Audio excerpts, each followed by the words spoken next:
Hello, everyone. Welcome back.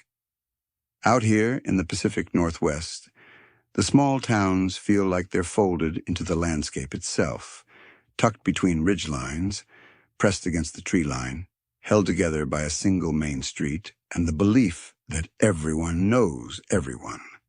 That closeness feels like safety, but sometimes closeness is exactly what makes it easier to hide. Tonight's cases come from those kinds of places. A Washington man whose familiar face and work uniform made him invisible in all the right places, until an investigator pulled a photograph from a garage that should never have existed.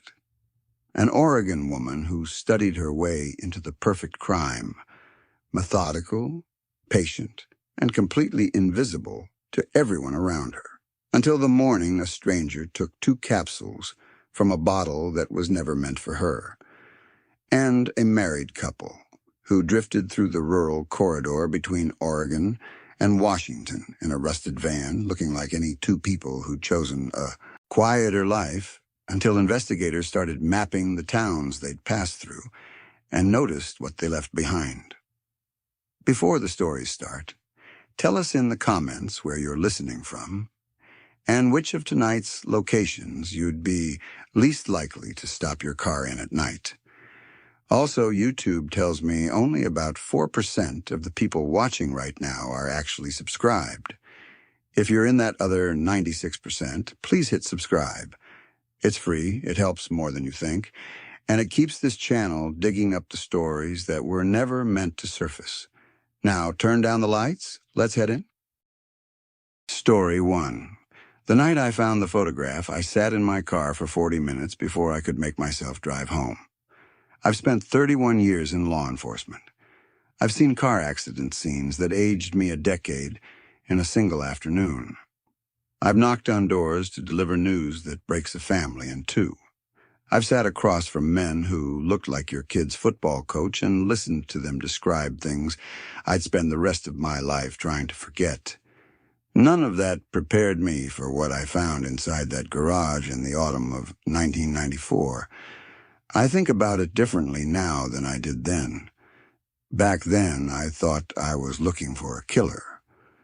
Turned out I was looking for a craftsman, a man who believed with every fiber of his being that what he was doing was a form of creation. That's the part that still gets me.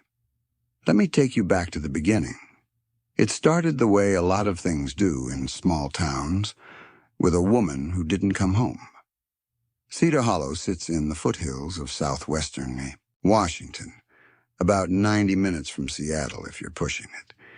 It's the kind of town that shows up in real estate listings as charming and close-knit, which is usually just a polished way of saying everybody knows everybody's business, and the nearest hospital is 40 minutes out. Population around 6,000 back then. Maybe a few hundred more if you counted the logging camps and the scattered homesteads up along the ridge roads. 1 main strip. A mill that employed about 1/3 of the town's working adults. A community college on the eastern edge that drew students from 3 surrounding counties.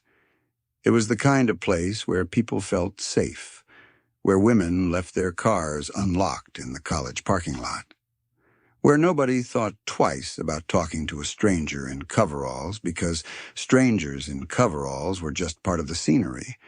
Electricians, utility workers, maintenance guys who came and went and fixed things and blended into the background like a patch of peeling paint. That sense of safety is exactly what he counted on. Her name was Nora Calloway. She was 23 years old, a part-time student and full-time waitress at a diner on the south end of the main strip. She worked the breakfast and lunch rush, took a couple of night classes at the community college, sent money back to her mother in Yakima every month without fail. Her co-workers described her as reliable, quiet, the kind of person who showed up early and stayed late and never made a fuss. On the evening of September 8th, 1993, she parked her car in the college lot, attended an introductory accounting class, and walked out into the evening air. She was never seen alive again. That was the first one we know of. I say, the first one we know of, because that's the honest answer. And honesty is the only thing I have left to offer.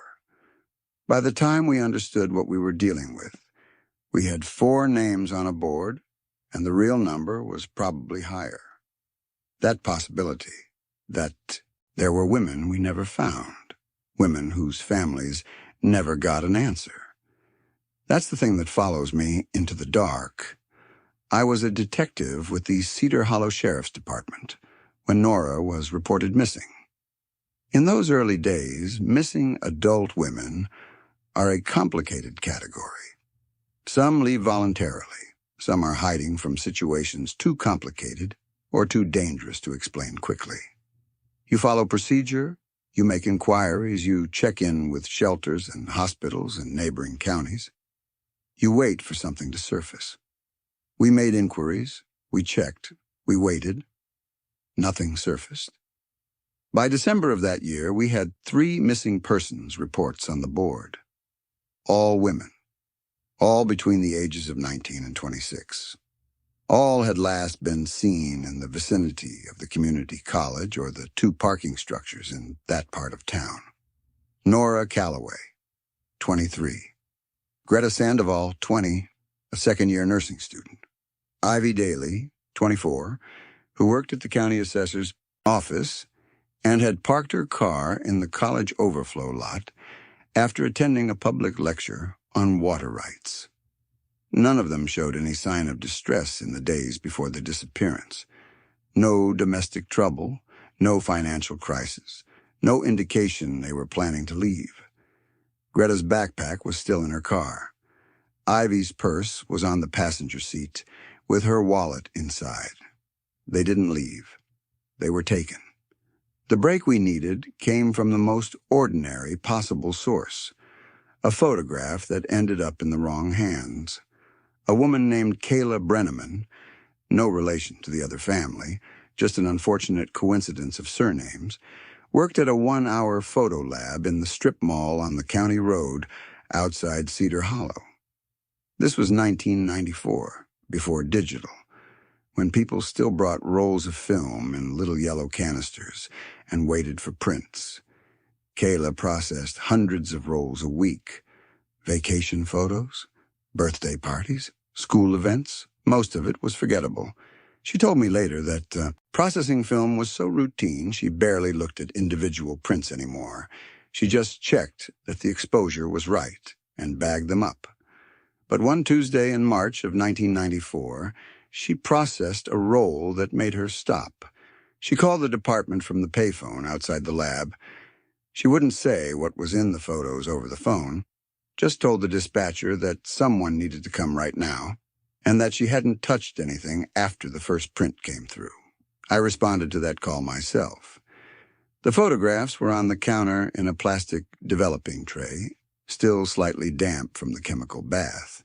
There were 11 of them. The film type was standard 35 millimeters, which was unusual. Most casual photographers were using the one-touch point-and-shoot formats by then. 35 millimeters was deliberate. Someone who knew what they were doing. The images showed a woman, later identified through dental records as Greta Sandoval, posed in a series of tableaus. She was dressed in vintage clothing. A formal dress with a cinched waist, white gloves to the elbow, a pearl necklace. Her hair had been styled, set in careful waves. Her lips had been painted a deep red. Her eyes were open. She had been dead in every photograph. But you wouldn't have known it from the composition. The lighting was controlled, warm, flattering in the way a portrait photographer might frame a subject. She was positioned near what appeared to be a pegboard wall hung with tools. Her hands were arranged carefully in her lap. Her posture was upright, supported from behind in a way the camera angle obscured. The final photograph in the series showed her from a different angle, Achieved, I realized later, through a mirror system mounted on the opposing wall, and in that reflected image you could see the edge of a man's sleeve, just a few inches of a gray work shirt cuff at the frame's border. He hadn't noticed the mirror in time.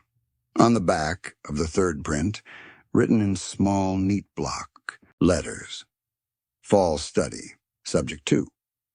I stared at those 4 words for a long time. Someone hadn't just murdered these women. Someone was documenting them, cataloging them, filing them. That's when the nature of the investigation changed. We went to the state crime lab with the photographs and with the roll of film itself. Forensic analysis of the negatives confirmed 35mm Kodak gold stock. Nothing unusual there. But embedded in the chemical layers of 3 of the negatives were trace fibers, copper, fine gauge, consistent with electrical wiring. The same trace showed up in the gelatin backing of the prints. Copper wiring. Someone who worked with copper wiring regularly enough that it had become part of his environmental signature. Particles from his hands, his clothing, his workspace. We also had the prints themselves fingerprinted. One partial, on the back of print 7, near the handwritten notation. It wasn't clean enough for a direct database match, but it was enough to compare against a known sample if we found one. I brought in a forensic psychologist from the state university, a woman named Dr. Suzanne Elias, who had consulted on several Pacific Northwest homicide cases, and who had a particular focus on sexual sadism and paraphilic disorders. I laid out everything we had on her conference table, the photographs, the missing persons reports, the fiber analysis. She didn't speak for a long time. Then she said, "He's not killing because he hates them. He's killing because they're perfect to him, and he needs them to stay perfect." She walked me through the framework, the vintage clothing, the formal poses, the controlled lighting, the mirror system for multiple angles. "This isn't violence," she said. And I want to be very clear that she meant this as a psychological observation, not a moral one. This is a man who has decided that women are their most beautiful and most manageable when they can't move, when they can't speak, when they can't refuse. She pointed to the pearl necklace in the photograph. He dressed her. He styled her hair. He painted her lips. He put her in heels. I can see here the bottom edge of the frame. Women's formal heels, not her own shoes. He brought the shoes with him. That was the detail that locked in a certain pattern. The shoes didn't belong to the victim. He brought them. He carried them to the scene. They were part of the ritual he planned before he ever chose the woman.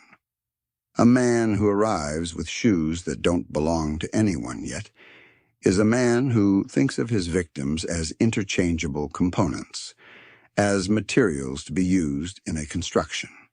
Dr. Elias's profile: white male, mid-30s to mid-40s, occupation requiring manual precision and access to tools and private workspace, electrician, mechanic, technician, likely married or presenting as socially normative, possibly with a family.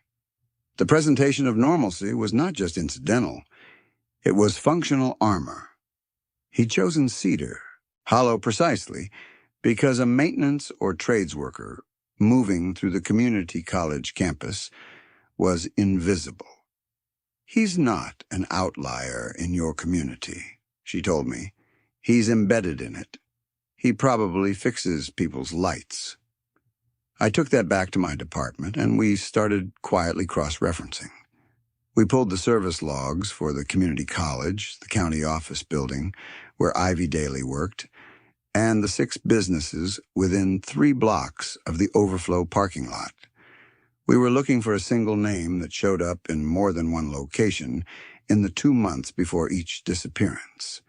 It took 3 weeks and required a detective named Paul Croft to manually reconcile handwritten maintenance logs because half of them weren't digitized, 3 weeks of phone calls and follow-ups and dead ends. Then Paul walked into my office with a sheet of yellow legal paper and set it down on my desk without saying a word. One name appeared in the service logs for the community college, electrical system, the county assessor's building where Ivy Daly worked, and the parking structure adjacent to the lot where Nora Calloway's car had been found, all within the 90-day window before each corresponding disappearance. Dwight Haas, 41 years old, licensed electrician, self-employed contractor operating out of a property on the Ritter Road rural route, about 14 miles from Cedar Hollow's downtown. No criminal record, not so much as a parking ticket. I ran his vehicle, a beige 1988 Dodge cargo van, which matched the vague description 2 witnesses had provided of a light-colored van seen in the college lot on the evening Nora Calloway went missing. One of those witnesses, a student named Felix Granger, who'd been studying in his car, said he'd noticed the van because it was parked in a spot reserved for campus maintenance, and the man standing beside it was wearing those gray work clothes like a repairman. He'd assumed it was a repairman. Of course, he had. The second witness was a woman named Sage Rutkowski, who worked the night shift at the campus security desk. She told us that on the night Nora disappeared, a man in gray coveralls had stopped at her desk and asked about the schedule for the electrical inspection of the East Wing. She couldn't remember his face in detail. She'd been distracted. But she remembered the coveralls, and she remembered that he was carrying something in his right hand. She couldn't identify it with certainty. She said, "It looked like a shoe, like he'd found a woman's shoe in the lot. I remember thinking that was kind of odd." There it was. We built the warrant application over 4 days. Copper fiber trace in photographic materials. Vehicle type correlation. Presence at 3 locations in documented proximity to victim disappearances. Witness description of a man in gray coveralls carrying an unidentified shoe-like object. It was thin in some places, but it held. The Honorable Judge Gary Waldron signed the warrant on the morning of April 7th, 1994. We moved on the Haas property at dawn the following day. The house itself was unremarkable, in the way that makes your skin crawl when you already know what you're looking for. A single-story rancher with a small covered porch. A child's bicycle leaning against the fence post. Window boxes with something planted in them not yet bloomed. A woman answered the door in a bathrobe with an expression of pure bewilderment. Carol Haas, 40, who worked part-time at a dental office in town and had no idea, none at all, why there were 6 sheriff's department vehicles in her driveway at 6 in the morning. Dwight Haas was in the kitchen drinking coffee. He put the mug down when he saw us. He didn't run. He didn't shout. He asked, "Did someone find the photographs?" I still think about those 5 words. Not, "What is this about?" Not, "Do you have a warrant?" The first thing he asked was whether we'd found the photographs, because those photographs were the part of his life that mattered to him most. His attorney, a man named Roger Picard, who I think genuinely didn't sleep for the duration of that trial, advised him immediately not to speak. Dwight Haas listened politely, and then, over the course of the next 48 hours, proceeded to tell us almost everything. Not from guilt. I want to be absolutely clear about that. Not from remorse. He talked because he wanted to explain, because in his mind there was a correct understanding of what he had done, and the incorrect understanding, the one where he was a murderer, offended him. He sat across from me in the interrogation room with his hands folded on the table, and his posture impeccably upright, and he spoke about those women the way an architect might speak about a beloved building project. I asked him about Nora Calloway. He said, "She had perfect proportions, and she never fidgeted. I noticed that the first time I saw her at the college. Most people can't sit still for 5 minutes. She was completely composed." I asked what he meant by composed. He said, "Still. She had the quality of stillness. You don't find that in living women very often." I asked him about the shoes. He paused. For the first time in 2 days of interviews, he paused before answering. He said, "Shoes are the final detail. Any designer will tell you that. An outfit isn't complete without the shoes. And the shoes I used, I collected them specifically. I spent years finding the right ones. They couldn't be worn by a woman who walked around in them every day. They were too precise for that, too perfect. They required someone who would wear them exactly as they were meant to be worn, without complaining about the fit, without scuffing the heel." He paused again. Stillness makes that possible. I've been in law enforcement for over 3 decades. I have never been more disturbed by a calm voice than I was in that room. The garage on the Ritter Road property was the core of the case and the core of his world. It was larger than the standard attached garage. He'd expanded it himself, obviously, with the kind of competent precision you'd expect from a licensed electrician who spent his weekends on personal projects. The external appearance was ordinary: aluminum siding, a padlocked door, shelving units visible through a high, narrow window. Inside was something else entirely. The walls were lined with custom-built shelving units, floor to ceiling on 2 sides. On those shelves, organized by color and arranged in ascending size order, women's formal footwear, heels, pumps, platforms, all vintage, all pristine. The collection was cataloged in a spiral-bound notebook kept on a dedicated shelf beside the door. Each entry noted the shoe style, the acquisition source, the size, and a column labeled subject. Some of those entries had names or initials. Some had only dates. There were 214 pairs. Against the third wall, a photography setup.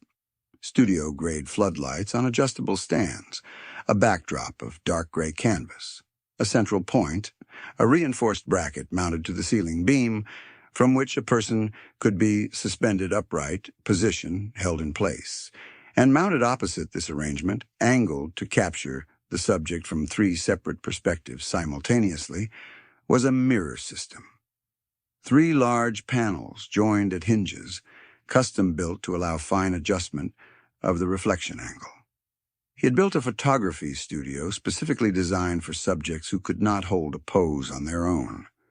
On a workbench along the 4th wall, developing chemicals, a 35mm Nikon camera body, 3 lenses in foam-lined cases, and a filing cabinet. Inside the filing cabinet, sorted by year and labeled in the same neat block print as the backs of the photographs, 11 manila envelopes. Each contained a series of prints. Each series had a subject notation on the outside. 4 envelopes, 4 names. 3 of them matched women on our missing persons board. The 4th name, Maeve Donovan, was a woman whose disappearance had been attributed to a suspected runaway situation 2 years prior in a county 60 miles to the north. She was 19 years old. Her family had never stopped looking for her. I made that call personally. That's another thing that follows you. In a chest freezer positioned against the back wall behind a shelf unit, wrapped carefully in acid-free tissue paper and sealed in heavy plastic, we found 2 items that the state's pathologist described in the flattest voice I've ever heard a medical professional use as, say, post-mortem anatomical trophies preserved with apparent care to maintain aesthetic integrity. I won't describe them further. What I will tell you is that both were definitively linked by DNA evidence to victims whose remains we had not yet located. He hadn't discarded those women. In his mind, he had preserved the most important parts of them. Beneath the photography files, tucked into the false bottom of the filing cabinet, that our evidence tech almost missed, a handwritten journal. Not a diary in any emotional sense. No feelings, no fears, no doubts. It was more like a designer's sketchbook. Measurements and proportions, notes about lighting angles, sketches of poses with annotations about weight distribution. A section titled Ideal Subject. Criteria. Petite frame. Size 5 to 7 shoe. Quiet movement in public. Composed expression. Presence in the service sector or educational environment. That last line is the one I keep coming back to. Presence in the service sector or educational environment. He had criteria. He had preferences. He had refined his methodology over time to consistently find women who fit his vision. He was a craftsman, and his craft was the most obscene thing I have ever witnessed the human mind produce. The trial lasted 9 days. Roger Picard tried everything available to him, and I mean that without resentment. He was doing his job. He argued that Dwight Haas's paraphilic disorder constituted a mental disease that rendered him unable to form criminal intent in the conventional sense. Dr. Elias testified for the prosecution that Haas exhibited full cognitive awareness of the illegality of his actions, as evidenced by the methodical concealment of evidence, the deliberate use of his professional cover as camouflage, and the elaborate measures he'd taken to ensure the garage remained inaccessible to his wife. The jury deliberated for 6 hours. 4 counts of first-degree murder. 4 consecutive life sentences without possibility of parole.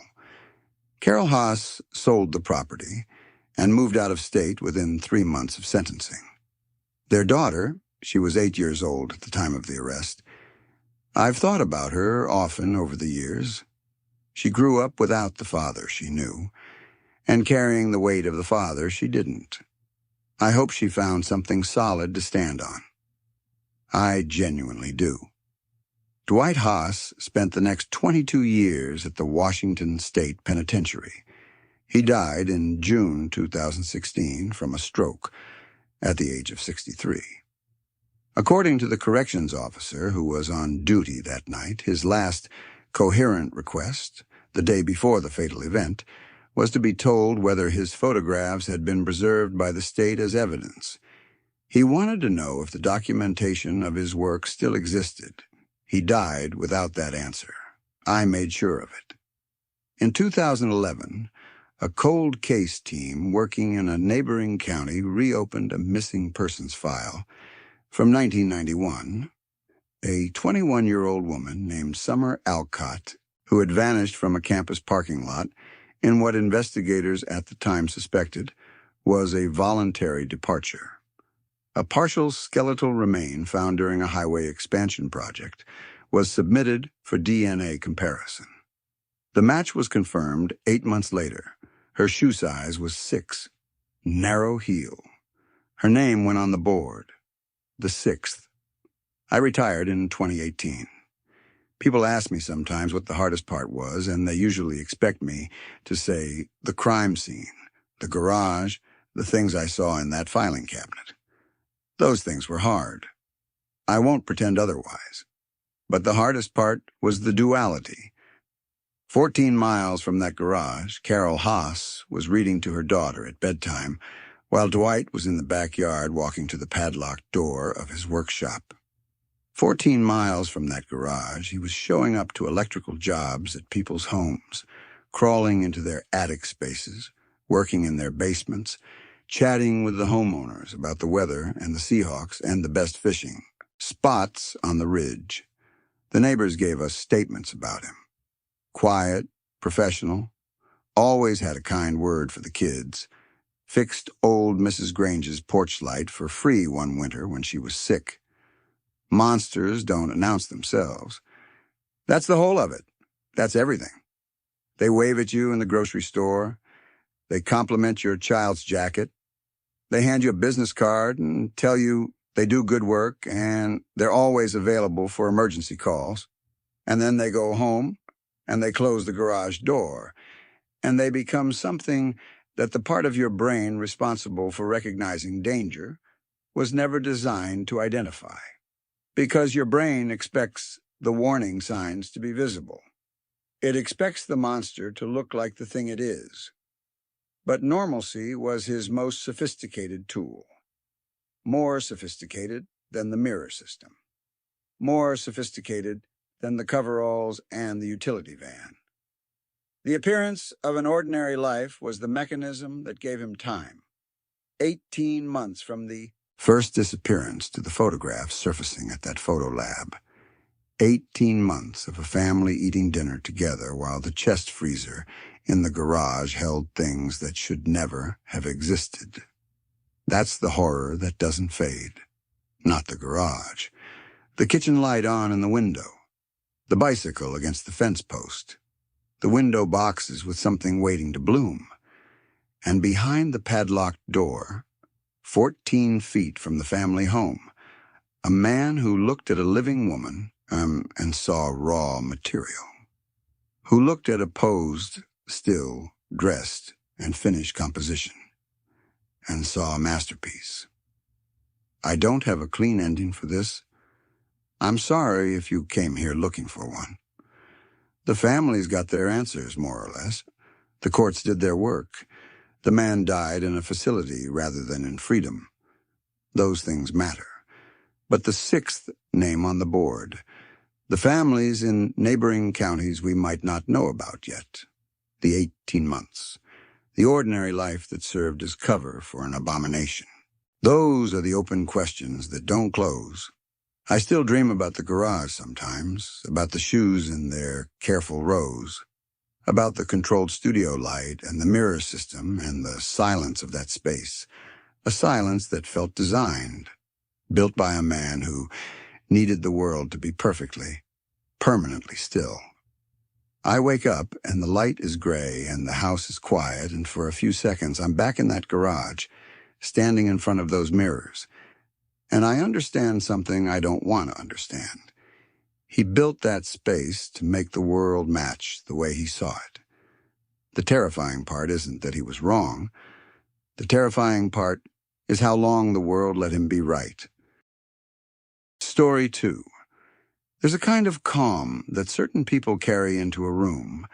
Not peace, not composure, but something calculated, something practiced. I spent 31 years in federal law enforcement. I've sat across from people who did things I can still barely say out loud. But the one who stays with me, the one I still turn over in my mind on quiet nights, is a woman from a small Oregon timber town who smiled when she handed her husband a glass of water and 2 capsules she had personally filled with enough poison to stop his heart in under 15 minutes. Her name was Willa Gagnon, and she almost got away with it. I'm Eleanor Reese. I worked for the FBI's Product Tampering Task Force out of the Pacific Northwest Regional Office for the better part of a decade, and this case, what the press eventually called the cold remedy killings, was the one that defined my career. Not because it was the most gruesome, not because it was the most complicated, but because the person behind it was so patient, so precise, so utterly devoid of anything resembling guilt, that understanding how her mind worked changed how I approached every case that came after. So let me take you back. August 1989. A small town in the Oregon Cascades. I'll call it Harrow Falls, to keep it from being any single real place, because places like this are everywhere, and that's exactly the point. Population just under 4,000. One main road. A lumber mill that had been the lifeblood of the community since before the Second World War, and a woman who had been quietly planning a murder for over a year. It started with a phone call to the county coroner's office on a Tuesday morning.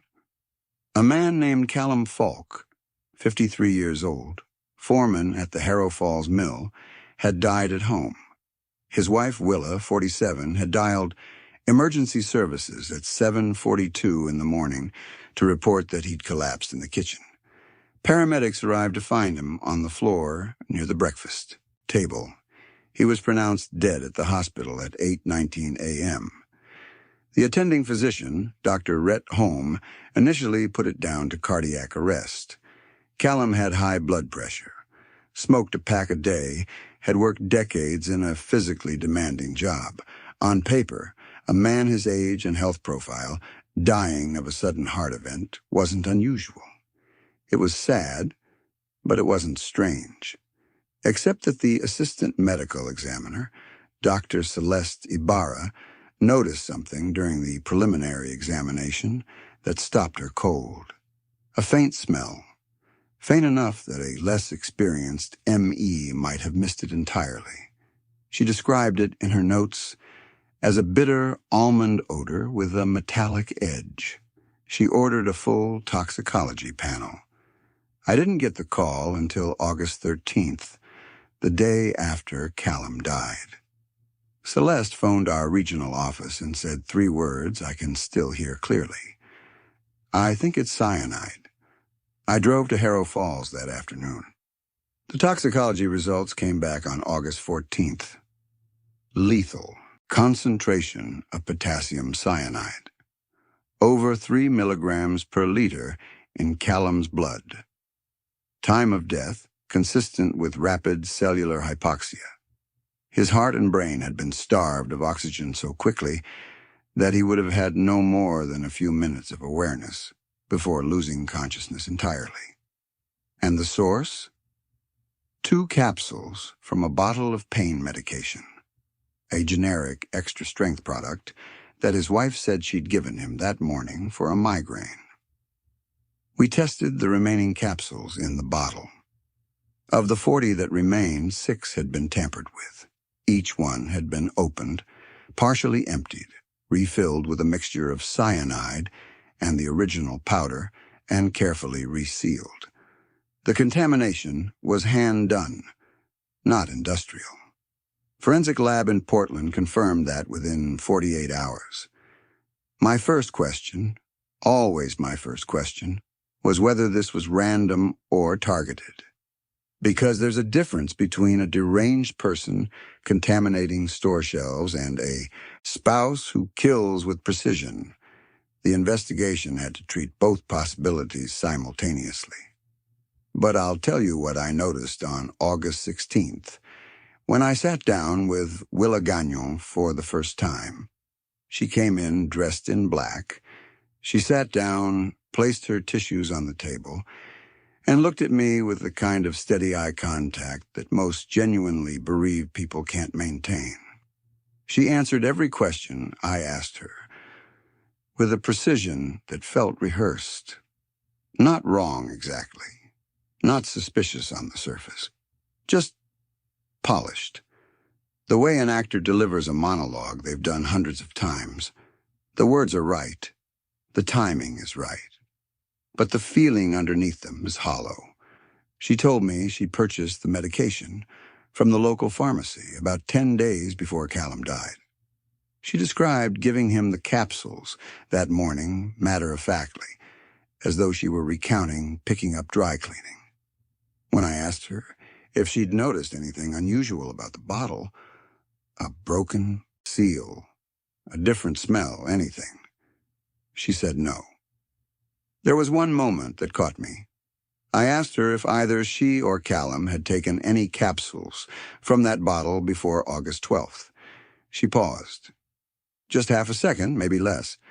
Then she said she wasn't sure. That Callum might have, but she couldn't be certain. It was a small thing. But I've been doing this long enough to know that most people, in the immediate wake of their spouse's death, remember exactly what happened in the days before. The brain locks those details in. Willa Gagnon said she couldn't be certain whether her dead husband had taken medication from the very bottle that killed him. I asked if she'd be willing to take a polygraph. She said yes immediately. Didn't hesitate. Didn't ask what it involved or how long it would take. Just yes. She passed. Now, a lot of people hear that and think the case should have ended there. Polygraphs don't lie, right? That's the popular understanding. The reality is different. A polygraph measures physiological stress, changes in heart rate, breathing, skin conductivity. It doesn't measure truth. Someone who genuinely believes their own lies, or someone whose nervous system simply doesn't respond to deception the way most people's does, can pass a polygraph without breaking a sweat. Willa passed because she had rehearsed this moment. She had played it out in her mind so many times that when it actually arrived, there was nothing left to be anxious about. She'd already done the hard part. 3 days after the polygraph, I got a second phone call. This one from a man named Finn Laird, a claims adjuster at an insurance firm in Portland. He'd been processing a death benefit claim filed by Willa Gagnon, and something had flagged his attention. Callum Falk carried 2 insurance policies, a standard term life policy worth $85,000 and an accidental death rider, added to the policy just 2 months before his death, worth an additional $120,000. The rider only paid out if death was ruled accidental, not natural causes, not homicide.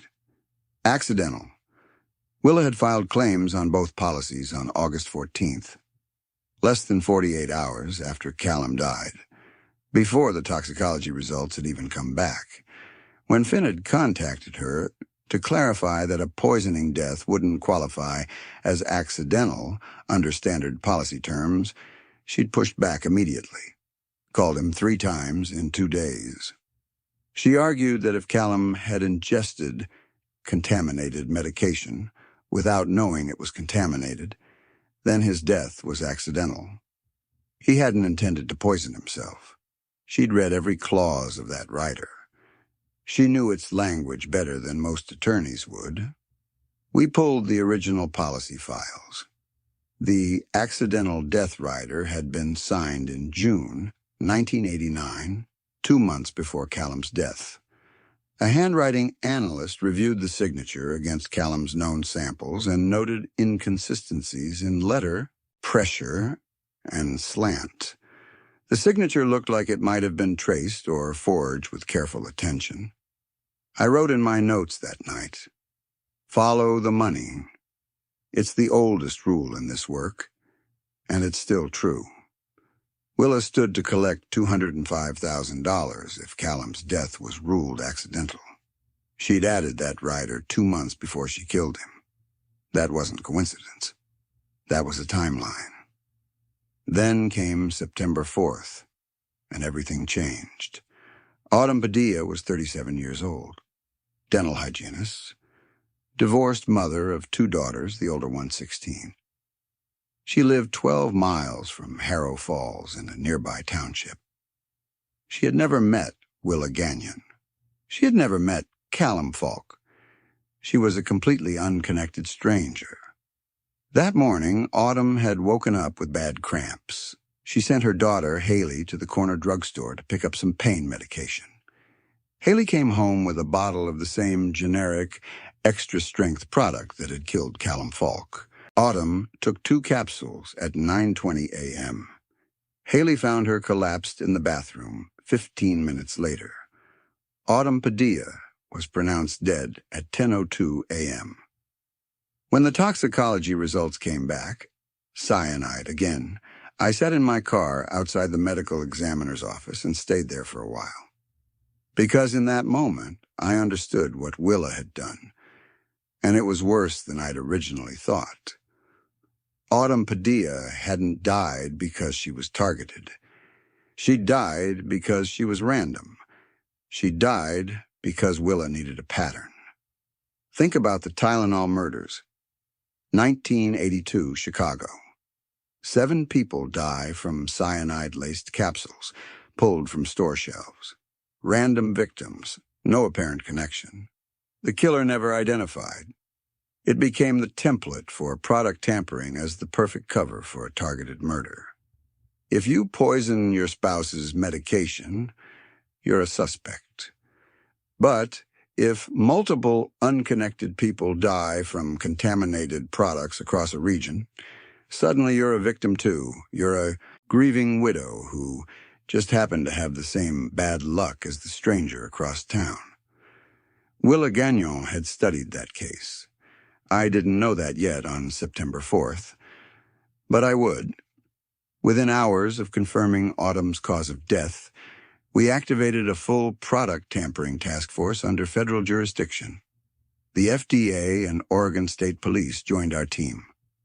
We issued an immediate public recall of every bottle of that medication in Oregon, Washington, and Northern California.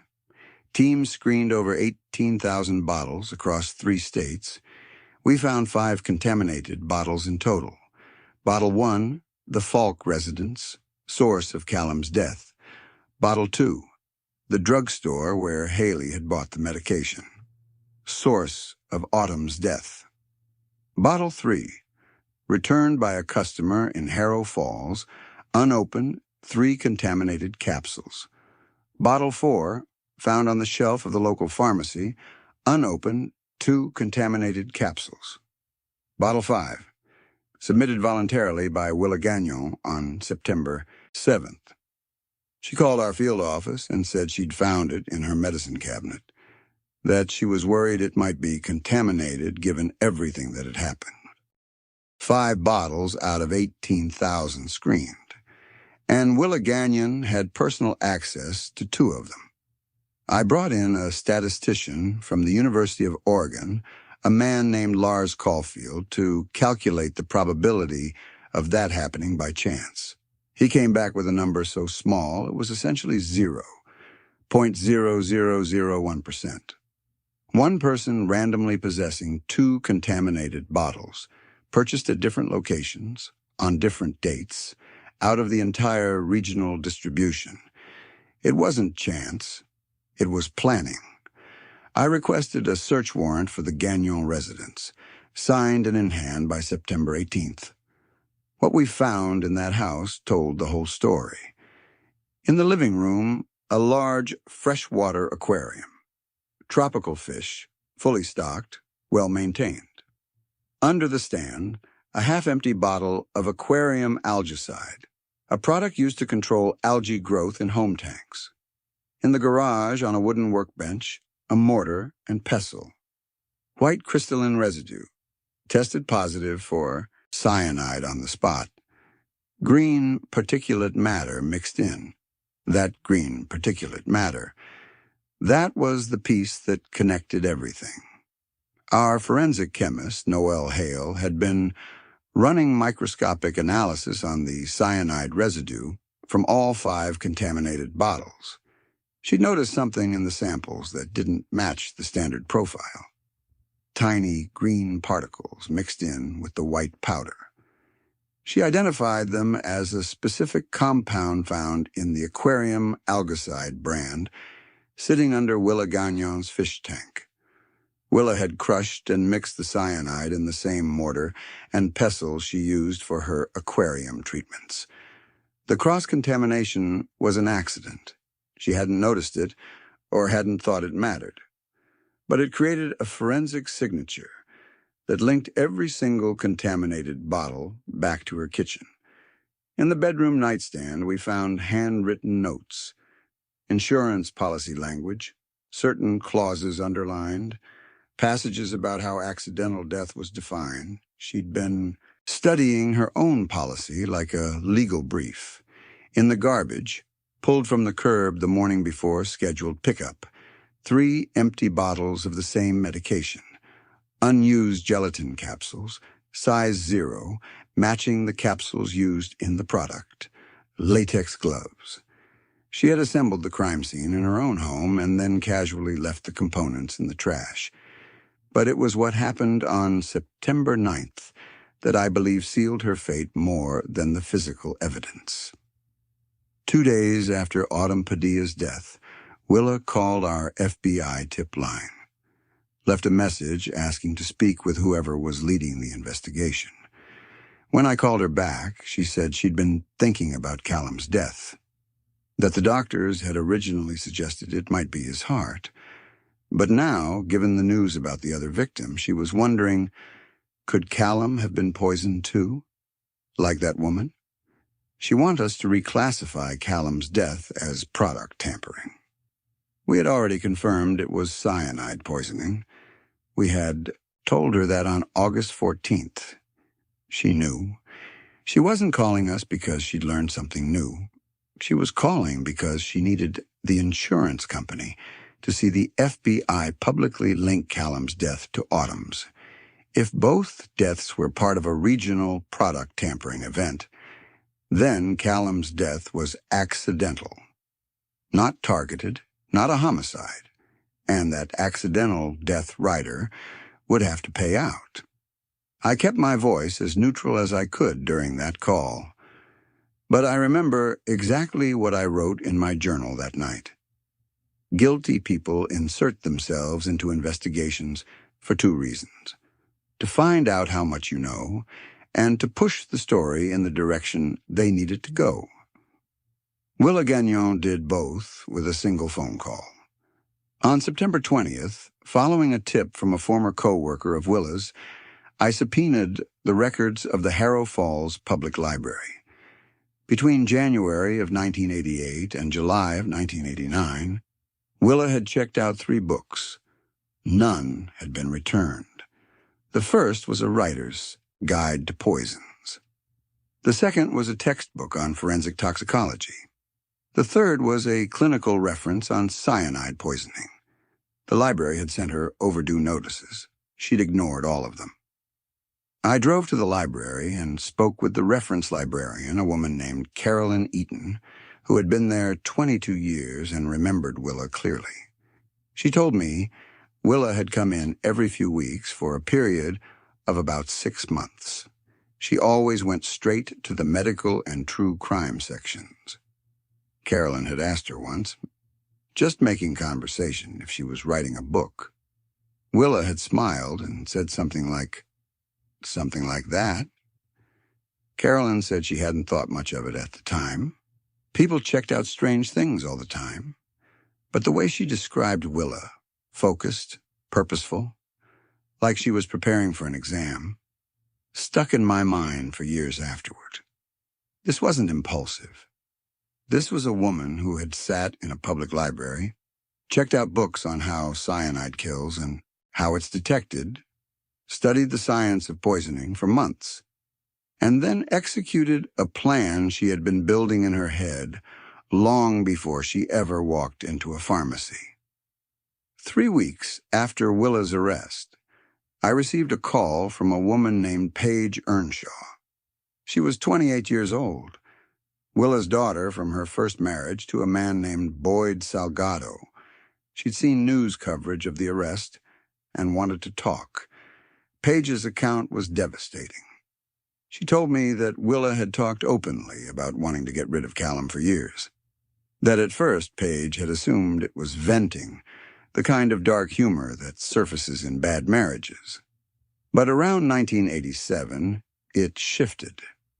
The jokes stopped sounding like jokes. Willa had asked Paige whether she knew anyone who could handle it. When Paige said she didn't understand what she meant, Willa had been blunt about it. Too expensive, she'd said. She'd looked into it. Too many moving parts, too many people who could talk. Then she started reading. Paige described a conversation in the summer of 1988 where her mother had mentioned the Chicago Tylenol case, said she'd been reading about it, that it was fascinating how the killer had never been caught, how the randomness had protected them. She didn't say much more than that. In March of 1989, Willa told Paige she'd figured out a way to do it. Paige said she didn't ask what she meant. She told me she already knew. And then, 3 days after Callum died, Willa called her daughter and said 2 words. "It's done." We corroborated Page's account through multiple other witnesses. Willa's supervisor at the accounting firm, where she worked part-time, a woman named Adrienne Rangel, told us that Willa had complained about Callum constantly. That in July 1989, Willa had asked her, casually, how life insurance worked in the event of a sudden accidental death. Adrienne said she thought it was a strange question at the time. She hadn't connected it to anything. Callum's neighbor, Declan Navarro, told investigators he had heard Willa scream at Callum through their shared fence line about a month before the death. He remembered the phrase specifically because it had unsettled him at the time. He said Willa had shouted something to the effect that she was done waiting for him to disappear on his own. Willa's longtime friend, Sloane Obregon, told us that wine nights at Willa's house had sometimes turned dark, that Willa would make comments, she thought they were jokes, about how convenient it would be if Callum had an accident, about how comfortable she'd be on the insurance money. Sloane said she'd laughed along because what else do you do? She told me she cried for 2 days after Autumn Padilla died. The trial lasted 3 weeks. The prosecution's case was built on 4 pillars: the forensic evidence connecting the algicide, cross-contamination, to Willa's mortar and pestle, the financial motive with the forged insurance rider, the library records and witness, testimony establishing premeditation, and the statistical impossibility of 2 contaminated bottles, both landing in her hands by chance. The defense argued that Page was an unreliable witness, motivated by the reward money the FBI had posted, estranged from her mother, willing to say anything. They brought an expert witness who tried to argue that the algicide contamination could have occurred at a manufacturing level. The prosecution's own forensic specialist spent 40 minutes methodically dismantling that argument. The defense pointed to the past polygraph. The judge declined to allow that as substantive evidence of innocence. The jury deliberated for 14 hours. Guilty on all counts. Willa Gagnon was sentenced to life in federal prison without the possibility of parole. She was 49 years old when the judge read the verdict. She kept the same expression she had worn in interview room 2, the same controlled stillness. I've always thought she genuinely believed, right up until the moment the gavel came down, that she was going to walk out of there. A behavioral analyst on our team prepared a psychological profile during the investigation. She described Willa as someone who experienced other people primarily as assets or obstacles. Not in a dramatic, theatrical way, not the way killers are portrayed in movies, but in a quiet, functional way. The profile noted that Willa's decision to kill Autumn Padilla was perhaps the most revealing element of the entire case, because Willa had no personal feeling about Autumn whatsoever. Autumn wasn't an enemy, wasn't a threat. She was a variable, a necessary data point in a pattern that needed to look random. Willa had killed an innocent woman, a mother of 2 teenage daughters, with the same emotional investment she might have given to changing a tire. That assessment has stayed with me in a way that's hard to articulate. I've worked cases involving rage killings, grief killings, desperation, killings. There's something almost comprehensible about those, even when they're horrific. You can trace the emotional logic, even if the logic is broken. But instrumental violence, killing because it's useful, is something different. And Willa was as pure an example of it as I ever encountered. Haley Padilla was 16 when her mother died. She and her younger sister were taken in by their maternal aunt. I crossed paths with Haley several times during the trial, and once more about a year after sentencing. She didn't have questions about the investigation. She just wanted to know that the person responsible was going to stay locked up forever. I told her yes. I hope that's still true. I retired in 2008. The case file for the cold remedy killings sits in a box in my home office. I've never had much reason to go back through it. I remember most of it clearly enough. But I keep it because of a detail in the initial interview that I've thought about more times than I can count. When I asked Willa on August 16th whether she was doing okay, and I asked out of protocol, not warmth, she looked at me and said she was managing. She said she was focused on making sure Callum got justice, that whoever had contaminated those capsules needed to be held responsible. She said it with the exact right inflection, the exact right degree of measured sadness, controlled grief, performed perfectly. And I nodded and said we were doing everything we could. I already knew by that point that she'd used past tense for Callum before I'd formally told her he'd been confirmed as a homicide victim. It was a small error. Half a sentence quickly corrected. Callum's condition, she said, then stopped. His condition at the time of his death. She knew because she had put the cyanide there herself. She knew because she had watched him take the capsules. She knew because she had stood in her garage and carefully, methodically, opened those gelatin shells one by one and refilled them with a white powder she'd obtained and stored and prepared over the course of months, in a house full of tropical fish swimming in clean, algicide-treated water. You can plan for everything. You can study forensic detection. You can calculate statistics and forge signatures and rehearse your interviews until your voice doesn't shake. You can pass a polygraph. But you can't account for a medical examiner who notices an unusual smell. You can't account for a mortar and pestle you forgot to wash. You can't account for the moment your own need, for money, for control, for the insurance company to do what you planned, overrides your patience, and you pick up the phone and try to steer the investigation yourself. That phone call on September 9th was the moment Willa Gagnon lost, not because it gave us new evidence, but because it confirmed what I already believed. She thought she was smarter than everyone around her. She thought she'd built something airtight, and she couldn't resist touching it one more time just to make sure it held. It didn't hold. It never does. Story 3. There are cases I've worked that stay clean. You close the file, write the report, and move on. You don't dream about them.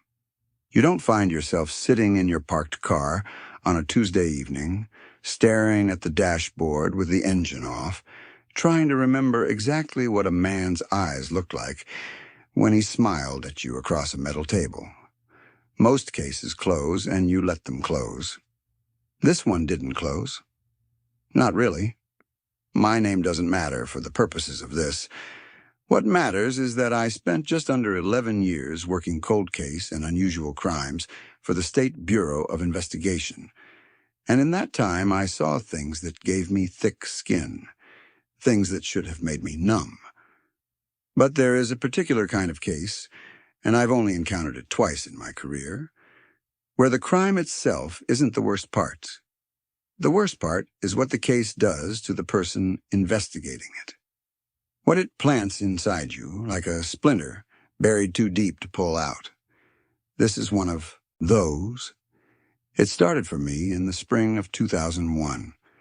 A request came down from the regional office asking our division to review a series of connected incidents across a corridor of small towns running through northern Oregon and into the southern tip of Washington State.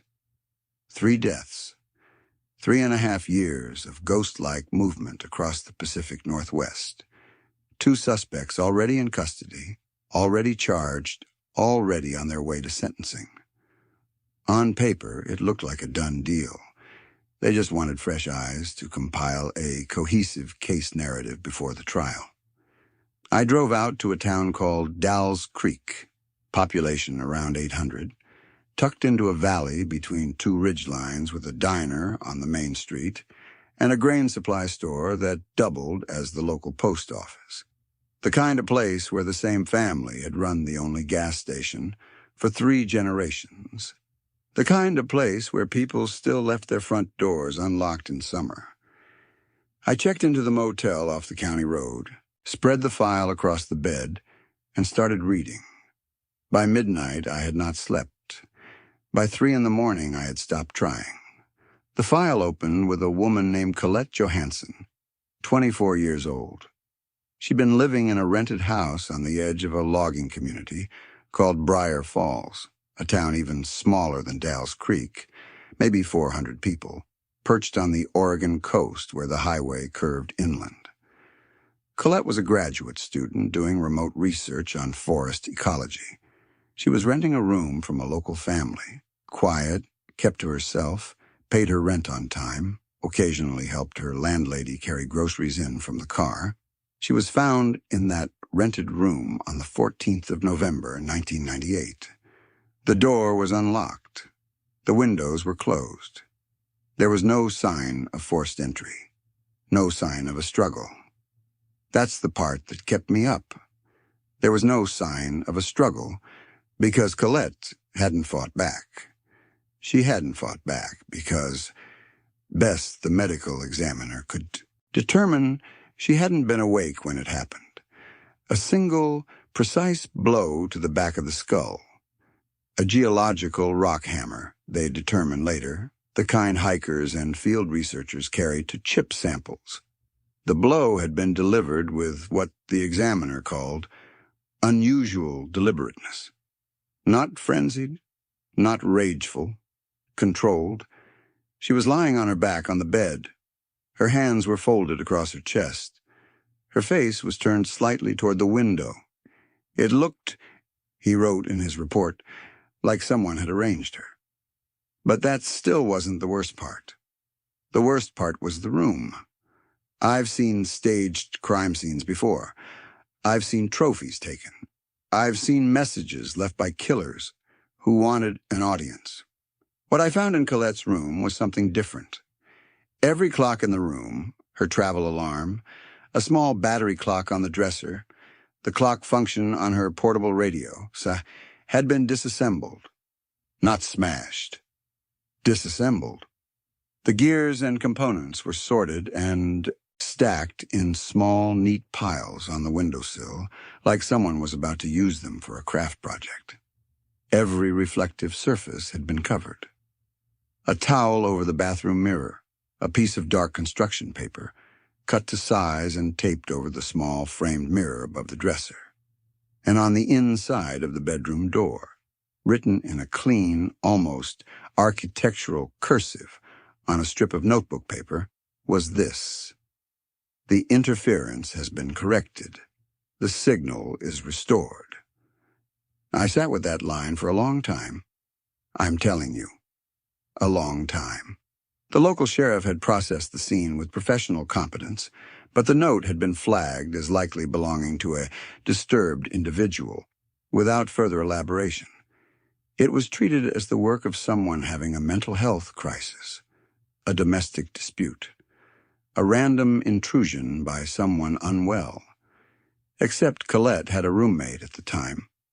2 roommates, technically, though both had moved out a few weeks prior, a man and a woman who had been renting the other 2 rooms of the house. They left no forwarding address. They left their clothing, their personal effects, their identification cards.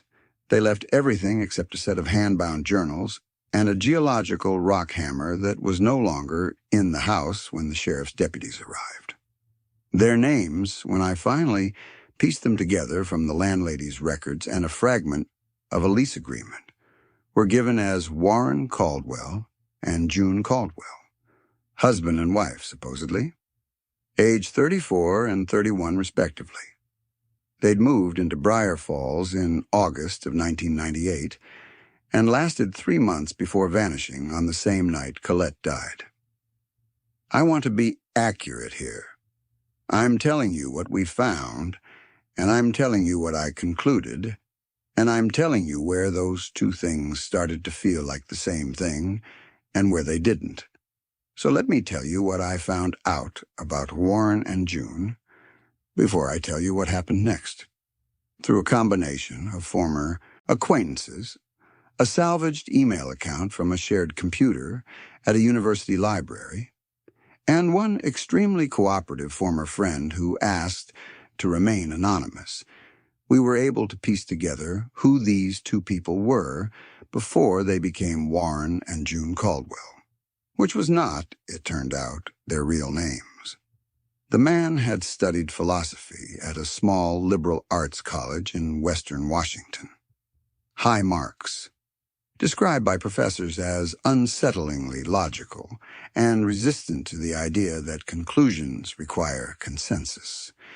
He'd written a thesis his senior year that one professor had passed on to the department chair with a note that simply read, "This needs to be discussed."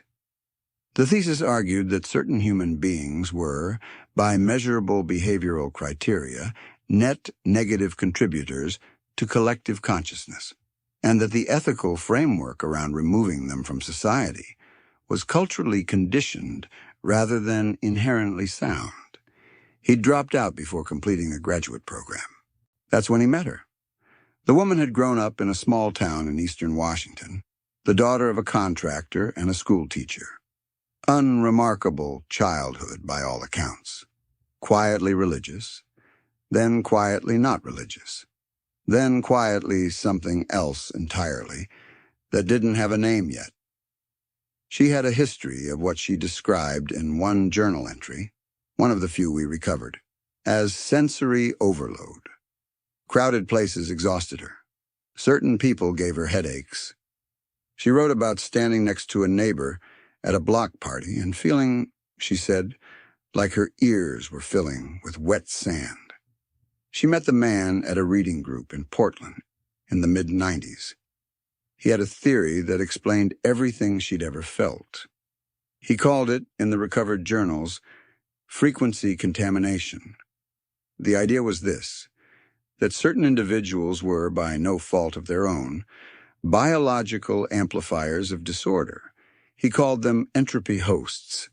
He believed with the kind of calm certainty that makes the back of your neck prickle, that an entropy host radiating at high enough amplitude could degrade the mental and physical health of everyone around them.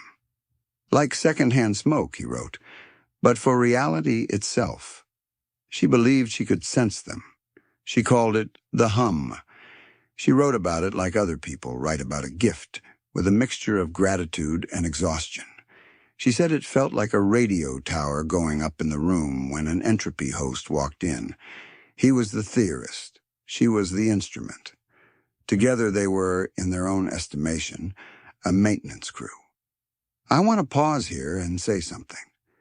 It would be easier if these two had seemed obviously unhinged, if they'd been disheveled or incoherent, or visibly disconnected from reality in a way you could clock in the first 5 minutes of a conversation. Easier to file, easier to understand, easier to forget. They were not. By every account from people who'd met them, Warren and June were intelligent, calm, and likable. They recycled. They helped with neighbors' groceries. A woman in a campground outside of Bend, Oregon, told investigators that June had sat with her for 2 hours while she cried about her divorce and had said all the right things and had made her feel genuinely better. Warren, she said, had made coffee and replaced a broken hinge on her camper door. They were the nicest people, she told the deputy. I've thought about them so many times since then. I wish I knew how to find them again. She said that in the spring of 2000, about 8 months before they were caught, I tracked them for the better part of 2 years the way you track ghosts, by the silences they left behind. They moved through the rural corridor of the Pacific Northwest using cash, barter, and what appeared to be an instinct for staying just below the threshold of official attention. They camped on BLM land. They stayed in motels for a week at a time, always paying with cash, always quiet, always gone before the manager thought to pay attention. They drove a 1987 van, rust-colored and rattling, that one witness described as the kind of thing you'd pass on the highway and immediately forget. But they left traces. Not fingerprints, not receipts, traces of behavior. I started getting reports from small towns along a loose north-south corridor running through the Cascade foothills. Not murders, not violent incidents. Incidents of what I can only describe as targeted disassembly. A diner in a town called Mercer Ridge came in to work one morning to find every clock in the building, 4 wall clocks, 2 on the kitchen equipment, 1 above the counter, had been removed and stacked in a neat pyramid in the parking lot. Nothing else touched. Nothing stolen. A motel outside of a timber town called Garvey's Bluff reported a room where the television had been completely gutted, components removed and arranged on the dresser in sorted rows, with a note left on the pillow that read, "You're welcome." A rest stop on Highway 26 was found one November morning, with all 3 of its mounted mirrors spray-painted black. No graffiti, no tags, just flat black paint over every reflective surface, applied cleanly and completely. I started calling these the quiet zones. I plotted them on a paper map, tacked to the wall of the motel room that had become my de facto field office in Dalles Creek, and I drew lines between them. And when I stepped back and looked at what I'd drawn, a very particular kind of dread settled into my chest. They were on a route. A long, looping route that circled back on itself like a maintenance schedule. They weren't running. They were working. The second death happened in October of 1999. A retired schoolteacher named Ford Ingram, 61 years old, had been hitchhiking along a 2-lane highway outside of a small community called Whitmer. He'd been hitching rides on and off for years. A habit his daughter knew about and hated, and had never been able to talk him out of. He was a gentleman by all accounts, collected rain gauge data as a hobby, kept a garden, wrote letters to former students on their birthdays. He was found in a drainage ditch off the highway shoulder 3 days after anyone realized he was missing. The blow to his skull was consistent with the same instrument, a geological rock hammer. He was lying on his back. His hands were not folded, but his personal effects had been arranged around him. His wristwatch, disassembled and laid out in a neat line, his transistor radio gutted, his reading glasses, cleaned and placed with care, on the ground beside his head. Around the perimeter of where he lay, 3 stones had been arranged in a triangle. I stood at that site for a long time after the forensics team had cleared it. I stood there in the cold with the wind coming off the ridgeline, and I thought about what those stones meant. And I think that's the moment I understood, on a gut level, what these 2 believed they were doing. They weren't just killing. They were quarantining. The triangle wasn't ritual in any religious sense. It was, I came to believe, their version of containment.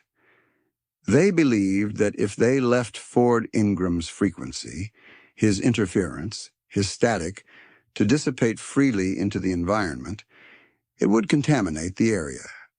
The triangle was meant to hold it in place until it degraded.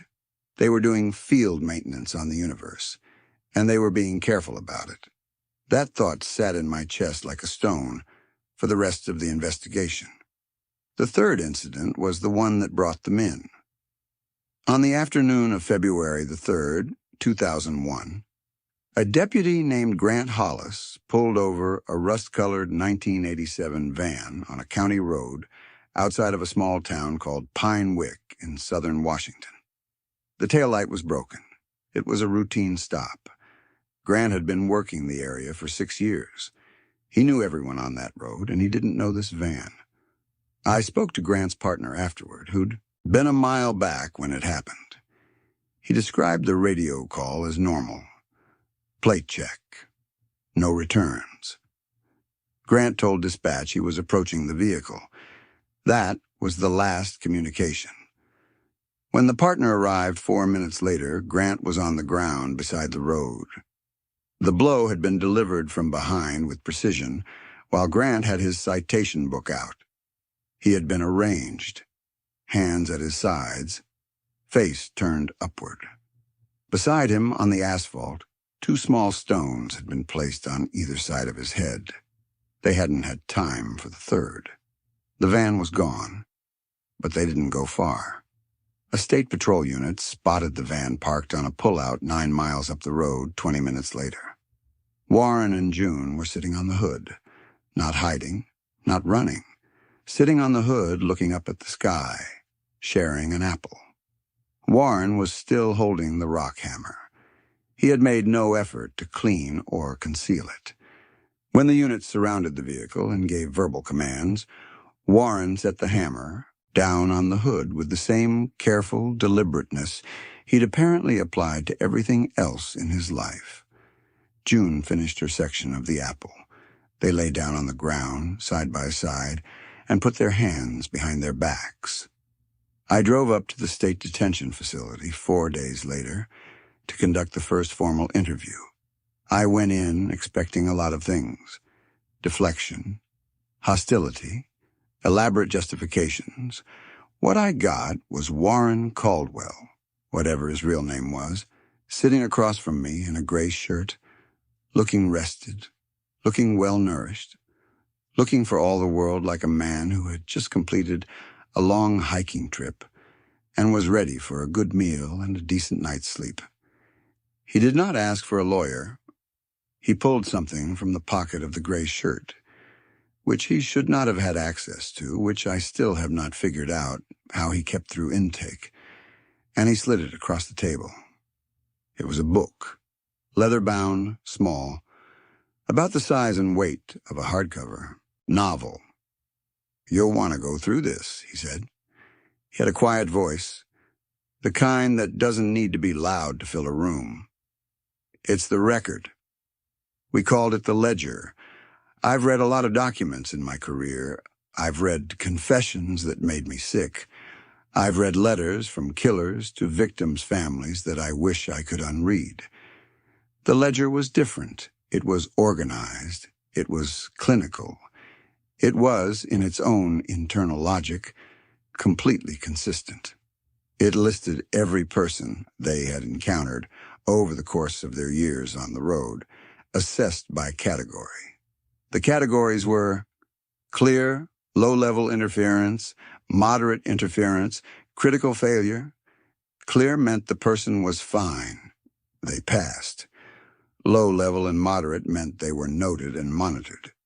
Critical failure meant they had been, as Warren wrote in his neat architectural cursive, corrected. Colette Johansson. Critical failure, corrected. November 1998. Ford Ingram. Critical failure, corrected. October 1999. Grant Hollis. Critical failure, corrected. February 2001. And then further back in the ledger, in an earlier section, hundreds of entries. Waitress in a town called Fallow, Oregon, clear. A trucker outside of Kelso, Washington, low level, ignored. A postal clerk in Pine Wick, moderate. A child in a parking lot, clear, written with what I can only describe as a warmer notation, a kind of relief. I was reading through the entries when I found my own name. State Bureau Investigator, it said, followed by my name, followed by a date that was 3 weeks before Grant Hollis's death, which meant they had known about the investigation before I did. Pending review. I looked up from the ledger. Warren was watching me. He had a very slight, very calm smile. "You have a hum," he said. "A low one. Not dangerous, mostly just sad." I closed the ledger. I put it in the evidence bag. I kept my expression neutral through what I will tell you was a significant exercise of will. Who gave you the right? I asked him. Not a procedural question, just the question that was in my chest. He looked at me with something that was not contempt and was not amusement, but was, in some ways, worse than both. It was patience. Like I'd asked something he'd already answered 100 times in his own mind, and the answer was so obvious it made him a little tired. The same thing that gives a surgeon the right, he said. The outcome. I brought the photographs in on the second day. Colette's parents at the memorial. Ford Ingram's daughter holding a framed photograph of her father at a Christmas gathering 2 years before his death. Grant Hollis's 2 kids, 8 and 11, in a photo taken at a school event. I put them on the table one by one, and I watched June. She looked at each photograph. She took her time. She had a face that was, in a neutral context, genuinely kind. The kind of face that probably made strangers feel comfortable in parking lots and grocery lines. She looked at the photographs of Colette's parents, and of Ford's daughter, and of Grant's kids, and she had an expression on her face that I can only describe as soft. Maternal, almost. Not cold, not gleeful. Soft. We know it hurts, she said eventually. Her voice was unhurried. It always hurts when you remove something that's grown into the tissue. But the pain is from the removal, not from a mistake. You don't apologize for clearing an infection. You're grateful for the treatment. I asked her if she understood that those were real people, real children, real grief. She nodded like I'd said something gently incorrect. That's the nature of proximity, she said. They were close to someone who was causing damage they couldn't see. We understand that's painful. We do. I excused myself from the interview. I went into the hallway, and I stood with my back against the wall, and I breathed. Here is the thing I didn't put in my official report. Here is the thing I'm putting here, for the first time. During that second interview, when June said what she said about proximity and damage, something happened to me that I've never fully been able to explain. Not a conversion. I want to be very clear. Not even close.